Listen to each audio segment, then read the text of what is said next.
नमस्कार। Astrology helpline के इस नए एपिसोड में मैं आपका दोस्त एस्ट्रोलॉजर योगेश वत्स आपका बहुत बहुत स्वागत करता हूँ। दोस्तों, मुझे हमेशा बहुत से कॉल्स आते रहते हैं मेरे क्लाइंट्स के, और वो मुझसे जो क्वेश्चंस पूछते हैं उन्हीं के बेसिस पे मैं हमेशा अपने एपिसोड्स बनाता हूँ और मेरी डिस्कशन उसी के बारे में रहती है। तो आज जो मेरा टॉपिक है डिस्कशन का वो है हमारी पैसे की सेविंग्स के बारे में। बहुत से लोग मुझे कॉल करते हैं और कहते हैं कि पैसा तो हम बहुत कमा लेते हैं जी, लेकिन उतनी सेविंग नहीं हो पाती हमारी। सारा का सारा पैसा कहाँ चला जाता है पता ही नहीं चलता, और वो एक्सपेंडिचर हमारा हमेशा जो है वो इनकम से ज़्यादा ही रहता है। तो इसका क्या कारण है और ऐसा क्यों होता है कि हम अपना सारा का सारा जो पैसा है उसकी बचत नहीं कर पाते और सेविंग्स में हमारे पास कुछ नहीं रहता, सारा का सारा पैसा जो है हमारा यूज़ हो जाता है, कहीं ना कहीं लग जाता है। तो ऐसा क्यों होता है?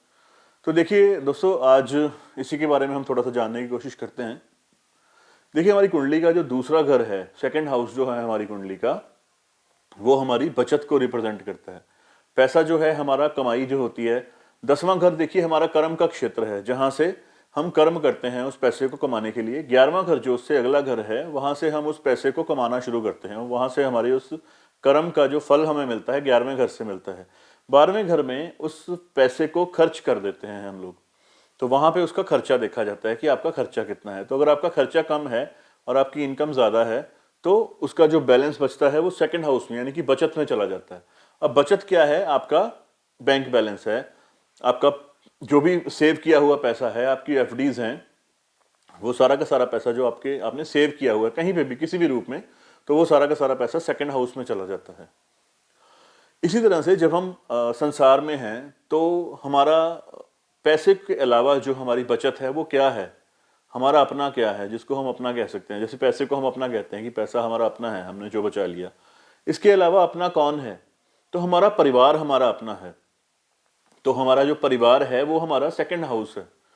तो जब हम मॉनेटरी टर्म्स में बात करते हैं तो सेकंड हाउस हमारा धन है, बचाया हुआ धन, और हमारा परिवार जो है वो हमारा नॉन मॉनेटरी टर्म्स में जब हम बात करते हैं तो हमारा सब कुछ हमारा परिवार ही होता है। तो वो हमारा जो परिवार है वो हमारा सेकंड हाउस है।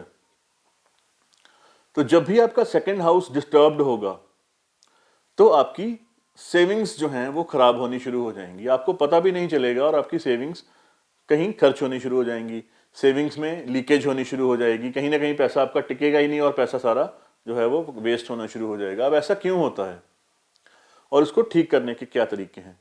देखिए, खराब तो आपको मैंने बता ही दिया कि सेकंड हाउस अगर आपका डिस्टर्ब्ड है, इसके ऊपर किसी खराब ग्रह की दृष्टि पड़ रही है, कोई खराब प्लेनेट वहां पे बैठा हुआ है, राहु केतु शनि कोई उसको डिस्टर्ब कर रहा है, कोई खराब प्लेनेट से वो वहीं बैठ के ही उसको तंग कर रहा है, या किसी ना किसी तरीके से उसका स्वामी किसी खराब ग्रह के साथ जाके बैठ गया या किसी खराब ग्रह में चला गया, खराब घर में चला गया, तो सेकंड हाउस जो आपका है वो खराब हो जाएगा।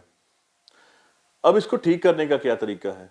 देखिए, सबसे पहले तो हम उस प्लैनेट की अगर रेमेडी कर सकें तो वो सबसे बढ़िया रहेगा कि हम उस प्लैनेट की रेमेडी कर लें, अंडरस्टैंड करें कि कौन सा प्लैनेट है और उसकी रेमेडी कर लें तो वो बहुत अच्छा हो जाएगा। लेकिन जनरल रेमेडी क्या है कि जो सेकंड हाउस है वो आपका मुंह है, मुंह के अंदर आपके जो दांत हैं, आपकी जीभ है, ये सेकंड हाउस है।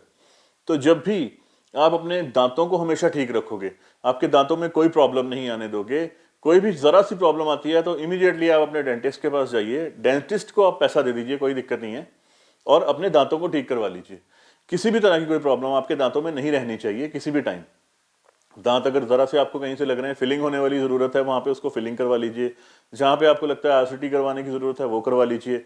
कुछ भी करके आप अपने दांतों को हमेशा अच्छा रखिए, दांतों की सेहत का ध्यान रखिए। अगर दांतों की सेहत अच्छी है तो आपका सेकंड हाउस जो है वो डिस्टर्ब नहीं होगा और आपकी बचत जो है वो प्रॉपर होनी शुरू हो जाएगी। सेम वे में आप अपने परिवार में जो है हंसी खुशी का माहौल बना के रखिए, सबको बहुत खुश रखिए, सबके साथ खुश रहिए, और हमेशा जब भी आप घर में जाएं अपने तो साथ में कुछ लेके जाएं, कुछ फ्रूट्स वगैरह लेके जाएं, कभी कुछ खाने पीने की कोई चीज़ लेके जाएं। कभी भी आप खाली अपने घर में जाने की कोशिश ना करें, कि हमेशा कुछ ना कुछ साथ में ज़रूर आप लेके जाएं, चाहे थोड़ा सा ही कुछ लेके जाएं, लेकिन हमेशा घर में कुछ ना कुछ ज़रूर लेके आएँ। कोशिश कीजिए कि ज़्यादातर दिनों में जब आप घर वापस आएँ ऑफिस से, अपने काम से, तो कुछ ना कुछ आप ज़रूर घर के लिए लेके जाएं, कुछ चीज़ें लेके जाएं। या कई बार घर पे कॉल करके पूछ लिया कि कुछ लाने वाला तो नहीं है, वो सामान लेके आ गए, या कुछ भी नया लेके आ गए बच्चों के लिए कुछ या घर वालों के लिए, हमेशा कुछ ना कुछ लेके आइए। तो इससे क्या होगा, आपका सेकंड हाउस इंप्रूव होना शुरू हो जाएगा। इसके अलावा आप एक और चीज़ करिए कि आपके घर का जो आग्नेय कोण है, अब आग्नेय कोण कौन सा होता है?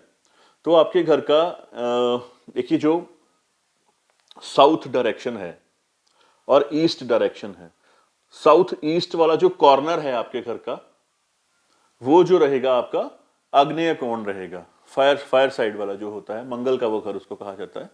तो अगर आप वहां पे जो बिल्कुल आपके घर का साउथ ईस्ट का कॉर्नर है, वहां पे आप एक गोलक रख दीजिए मिट्टी की, उसका लाल रंग का ही होना चाहिए, वो पेंट हुई होनी चाहिए रेड कलर के साथ, मिट्टी की गुल्लक हो।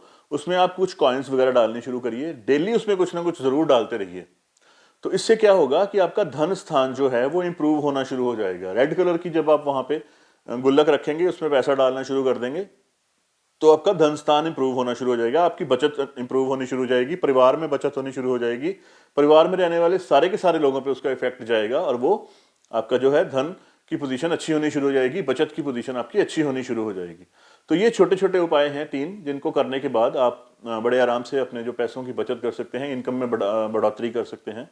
तो आप ये उपाय करिए और देखिए किस तरह से आपकी बचत जो है वो बहुत इंप्रूव होनी शुरू हो जाएगी। तो हमेशा याद रखिए, डेंटिस्ट को पैसा अगर देना पड़े तो उसमें देर ना कीजिए, डेंटिस्ट को पैसा दे दीजिए, क्योंकि डेंटिस्ट ही आपका जो है वो आपका कुबेर है आपके लिए। तो डेंटिस्ट को जो आपने पैसा दिया, उसने आपके दांतों को बिल्कुल ठीक कर दिया, तो समझ लीजिए उसने आपकी जो फाइनेंशियल पोजीशन है उसको स्ट्रांग कर दिया। तो डेंटिस्ट को गए हुए पैसे कभी वेस्ट नहीं होते, वो हमेशा आपकी बचत में ही इंप्रूव करते हैं। तो इस तरह की और भी कई रोचक चीजें जो आपको हम आगे आने वाले एपिसोड्स में बताएंगे, उनको हम अब आगे डिस्कस करेंगे। जैसे जैसे मेरे पास नई नई चीजें आएंगी, जैसे जैसे हमारी रिसर्च में नई नई चीजें हमारे पास निकल के आएंगी, वो सारी की सारी चीजें हम आपके साथ डिस्कस करेंगे और आने वाले एपिसोड्स में हम इनके बारे में और भी चर्चा करेंगे। तब तक के लिए धन्यवाद।